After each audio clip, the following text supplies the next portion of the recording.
Hello everyone, it's Dove here again. So in this video I thought I would show you my hand warmers that I have, and there are two different ones, and so I'm going to review them for you and show you the differences and give you my opinion on what I think is best. And I actually saw this Ocoopa in a couple other YouTube channels, and this was something that they were recommending for winter gear for camping and stuff. And so I went ahead and ordered this one through Bernie and Susan's YouTube channel, and they are WildOnTheGo. They're the first channel where I saw that.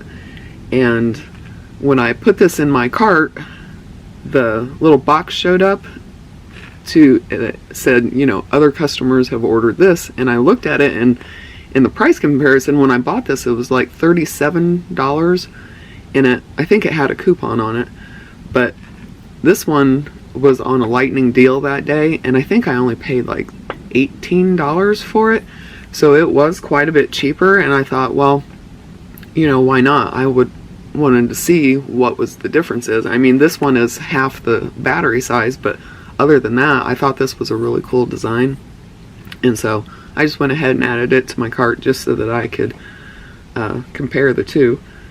And this is the box that the other one came in. It's called Infray, and it has a digital display, and you can stand it up on its end, and those were the two selling points for me, you know, that caught my eye, is you can actually stand it up and it has a digital display.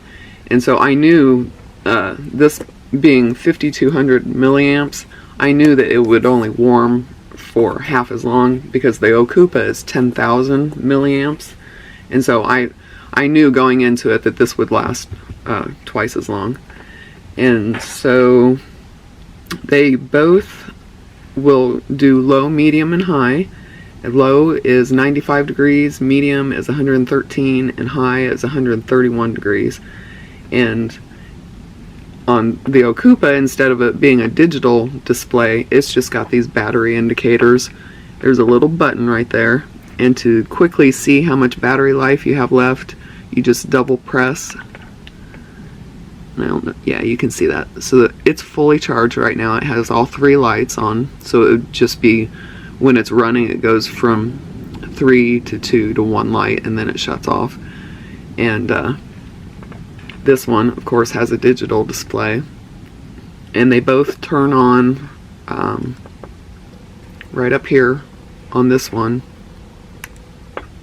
You just hold and press and hold, and it'll come on.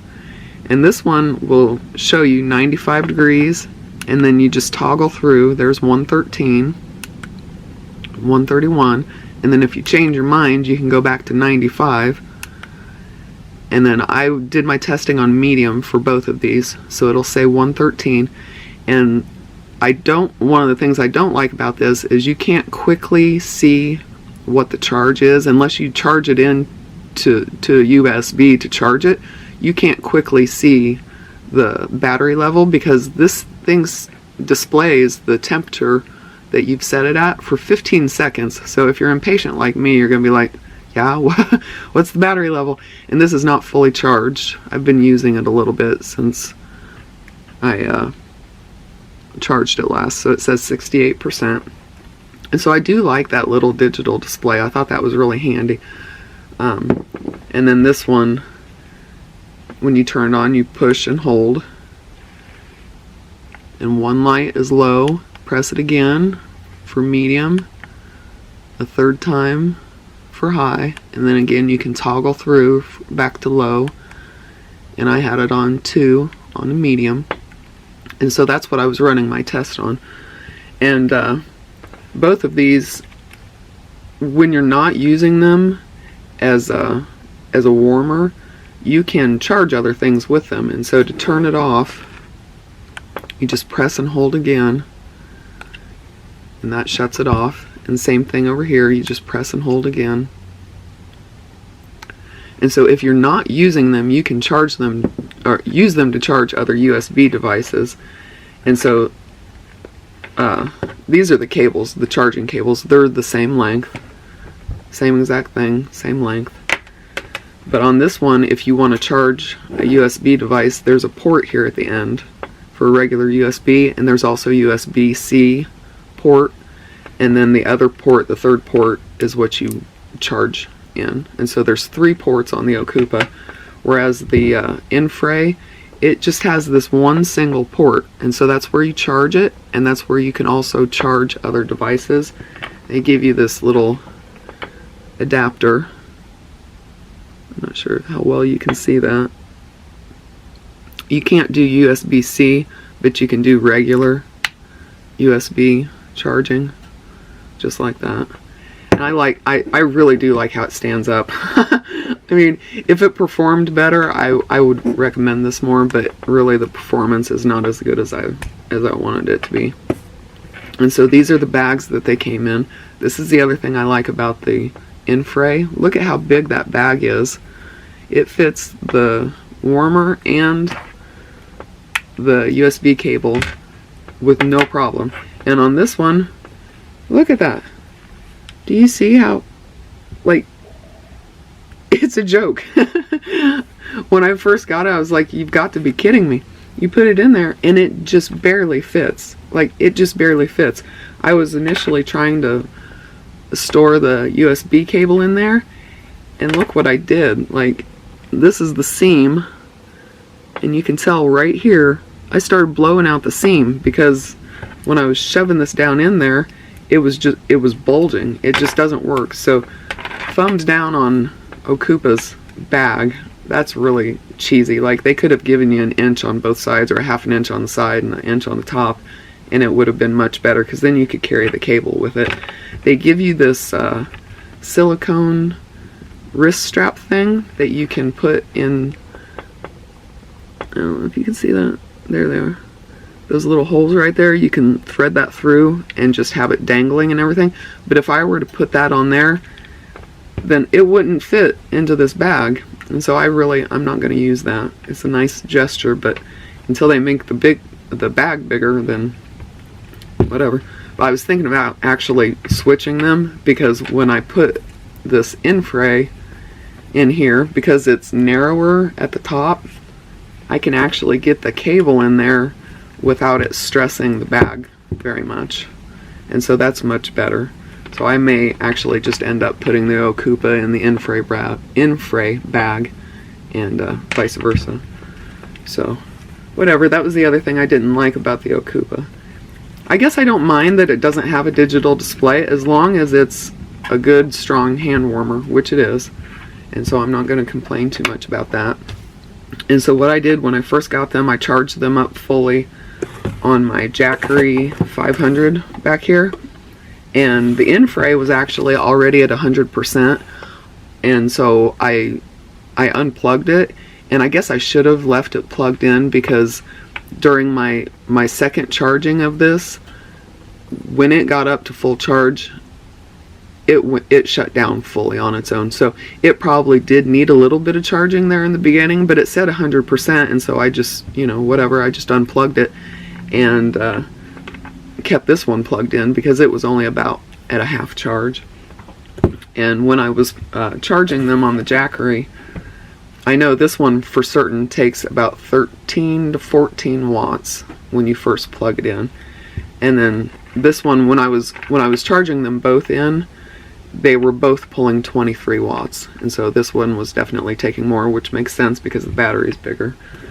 And so while this one was charging the first time, I went ahead and started testing the Infray, and it was at 100%, and I had it, I was just using it on my hands and everything. And then at one point I had stuck it in my shoe, because the concrete floors around here are really cold, and I wear these like slip-on slippers, which are not very warm, and so I just had that in my slipper, and I'd stick my foot in there and keep it warm. And at one point I had to go turn on the porch light or something, and so I took it out of my shoe and I set it up on the table, and it said like 48% or something like that, and I just set it down.